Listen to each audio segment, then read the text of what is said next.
for clarification for our audience, this executor had initially made a statement in the press that, I'm going to make sure that the Goldmans don't get any of this money. That was his statement. He backed off of it a day or two later. So one of the important lessons here from a estate planning perspective, because that's why we do this podcast, is Right. to educate, not only to entertain. Let's talk about what it means to have a probate estate and to be an executor. Yeah. I mean, to have a probate estate means you're very clearly following the rules of the probate. So probate is, and I'm sure I've said this before on other episodes, probate is the name we give the process in order to gain access and distribute someone's estate, but it's also the name of the law. So the probate code. So you have to follow the probate code when going through the probate process. And to be the executor means your job is either A, to follow the will, B, to follow the law, and C, both. Right. So A, if there is a will, B, if there is no will, and C, if there is a will also, you still have to follow the law.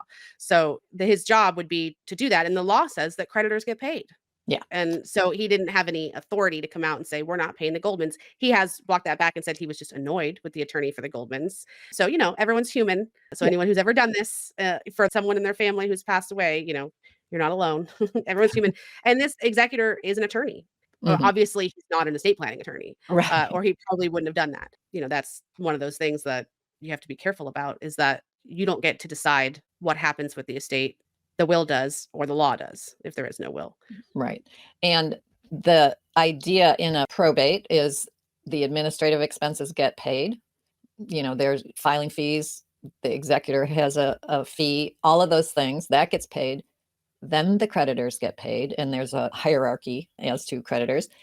And only then do the family members or beneficiaries get anything. So there may be nothing left. I've read, I think you have too, that there's probably an outstanding balance due to the IRS. Right. As Which and is definitely what we call a super creditor. So they the would be the IRS first creditor paid, first creditor paid. That's right. The IRS stands at the front of the line of the creditors. And the other thing about a super creditor is that you can never make them go away.